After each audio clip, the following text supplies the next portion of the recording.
నమస్తే. ఈ రోజుల్లో పేరెంటింగ్ చేయడం అంత తేలికైన పనేం కాదు కదా. మన ముందు చాలా ఛాలెంజెస్ ఉన్నాయి. కానీ కొన్ని విషయాలు సరిగ్గా తెలుసుకుంటే పిల్లల్ని పెంచడం అనేది ఒక అద్భుతమైన జర్నీ అవుతుంది. సరే, ఈరోజు మనం దాని గురించే వివరంగా మాట్లాడుకుందాం. ఈ మాటతో మొదలు పెడదాం. చూడండి, మన పిల్లల భవిష్యత్తు మన చేతుల్లోనే ఉంటుంది. ఇది వినడానికి పెద్ద బాధ్యతలా అనిపించినా నిజానికి ఇది మనకున్న ఒక గొప్ప శక్తిని గుర్తుచేస్తుంది. సో ఈ ఆలోచనతోనే మనం ముందుకెళ్దాం. ఓకే, ఈరోజు మనం కవర్ చేయబోయే 4 ముఖ్యమైన విషయాలు ఇవి. ఫస్ట్, పిల్లలతో ఎమోషనల్ కనెక్షన్. సెకండ్, వాళ్లకొక సేఫ్ అండ్ స్ట్రక్చర్డ్ ప్రపంచాన్ని ఎలా ఇవ్వాలి అనేది. థర్డ్, వాళ్లని ధైర్యంగా ఎలా పెంచాలి. అండ్ ఫైనల్గా, తల్లిదండ్రులు హ్యాపీగా ఉండటం ఎందుకు అంత ఇంపార్టెంటో చూద్దాం. సరే, మనం మొదటి పాయింట్లోకి వెళ్దాం. అదేంటంటే ఎమోషనల్ కనెక్షన్. పేరెంటింగ్ అనే ఇంటికి పునాది లాంటిది ఈ బంధం. ఈ బంధం ఎంత బలంగా ఉంటే అంత మంచిది. నమ్మకం, ఒకరినొకరు అర్థం చేసుకోవడం, ఇదే దీనికి కావాల్సినవి. ఇప్పుడు చూడండి, పిల్లల్నడిగితే వాళ్లకున్న అతిపెద్ద కోరికేంటో తెలుసా? వాళ్లడిగేది ఖరీదైన బొమ్మలో, బట్టలో కాదు. మా అమ్మ నేను చెప్పేది వినాలి అని మాత్రమే అంటారు. అంటే వాళ్లకి మన అటెన్షన్, మన టైం కావాలి, అంతే. మరి వాళ్ళు చెప్పేది ఎలా వినాలి? అంత కష్టమేం పాదు. రోజుకి జస్ట్ 2 నిమిషాలు ఫోన్ పక్కన పెట్టేసి వాళ్ల కళ్లల్లోకి చూస్తూ వాళ్ళు చెప్పేది వింటే చాలు. అస్సలు జడ్జ్ చేయకుండా, పక్కింటి పిల్లలతో పోల్చకుండా మాట్లాడాలి. అలాగే రోజూ 15 నిమిషాలు కేవలం వాళ్లతోనే గడపాలి. అప్పుడప్పుడు ఓ హగ్గివ్వడం, కళ్లల్లోకి చూసి మాట్లాడ్డం, ఇవి వాళ్లలో ఎంత సెక్యూరిటీనిస్తాయో తెలుసా? ఇక మన రెండో పాయింట్కి వద్దాం. Secured, structured world. అంటే పిల్లల జీవితంలో ఒక పద్ధతి, ఒక రొటీన్ ఉండటం చాలా ముఖ్యం. రేపు ఏం జరుగుతుందో వాళ్లకి ముందే తెలిస్తే వాళ్ళు చాలా కాన్ఫిడెంట్గా ఉంటారు. పిల్లల బ్రెయిన్కి రొటీన్ అంటే చాలా ఇష్టం. అందుకే ఒక సింపుల్ రొటీన్ చార్ట్ హెల్ప్ చేస్తుంది. ఎప్పుడు లేవాలి, ఎప్పుడు పడుకోవాలి, ఎప్పుడు ఆడుకోవాలి, ఎప్పుడు చదువుకోవాలి, ఫ్యామిలీతో ఎప్పుడు టైం స్పెండ్ చేయాలి, ఇలా ఒక పద్ధతి ప్రకారం ఉంటే పిల్లలు చాలా సేఫ్గా, హ్యాపీగా ఫీల్ అవుతారు.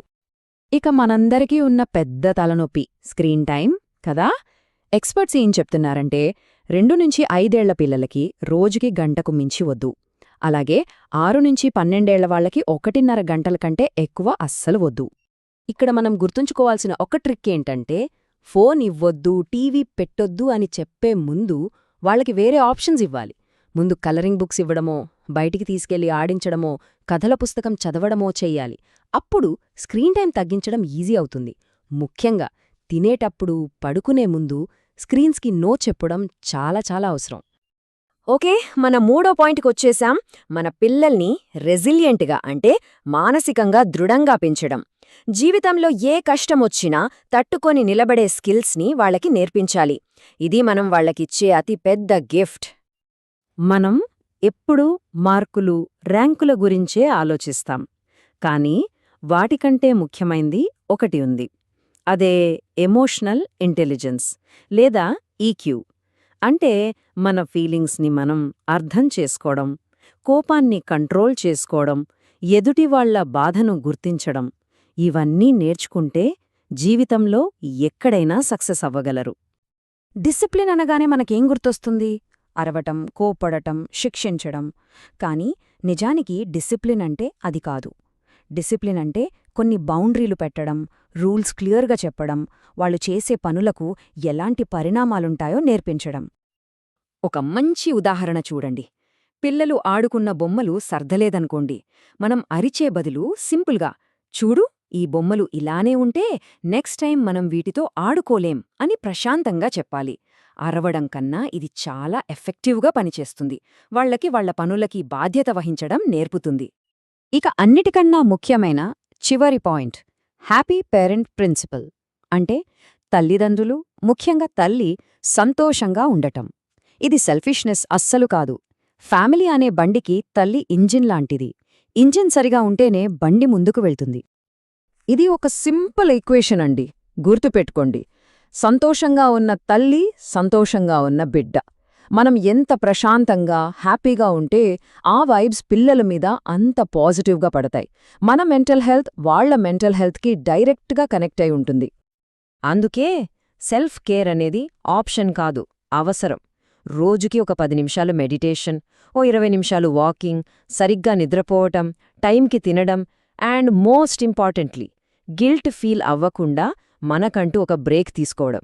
ఇవి లగ్జరీలు కావు, మనకు మనమే ఇచ్చుకోవాల్సిన బేసిక్ అవసరాలు. పిల్లలు మారం చేస్తే, టాంట్రమ్స్ వేస్తే ఏం చేయాలి? మనకే కోపం వచ్చేస్తుంది కదా. కానీ ఒక్క విషయం గుర్తుపెట్టుకోవాలి, వాళ్ల బ్రెయిన్ ఇంకా డెవలప్ అవుతుంది, అందుకే వాళ్ళ ఎమోషన్స్ని కంట్రోల్ చేసుకోలేరు. ఆ టైంలో ముందు మనం కామ్గా ఉండాలి, అరవొద్దు. అవసరమైతే వాళ్ళని దగ్గరికి తీసుకుని నెమ్మదిగా పట్టుకోవాలి. ఆ కోపం తగ్గేదాకా వెయిట్ చేసి అంతా శాంతించాక అప్పుడు నెమ్మదిగా రూల్స్ గురించి చెప్పాలి. చివరగా ఈ ఒక్క మాటను గుర్తుంచుకుందాం. పేరెంటింగ్ అంటే పర్ఫెక్ట్గా ఉండాలని కాదు, ప్రెజెంట్గా ఉండటం. అంటే వాళ్లతో ఉన్నప్పుడు మన మనసు, శరీరం రెండూ అక్కడే ఉండటం. మరి ఈరోజు మన పిల్లలతో మనం సృష్టించుకోగల ఆ ఒక్క ప్రెజెంట్ మూమెంట్ ఏమై ఉంటుంది? ఒక్కసారి ఆలోచించండి. అది చిన్నదే కావచ్చు, కానీ దాని ప్రభావం వాళ్ల జీవితాంతం ఉంటుంది.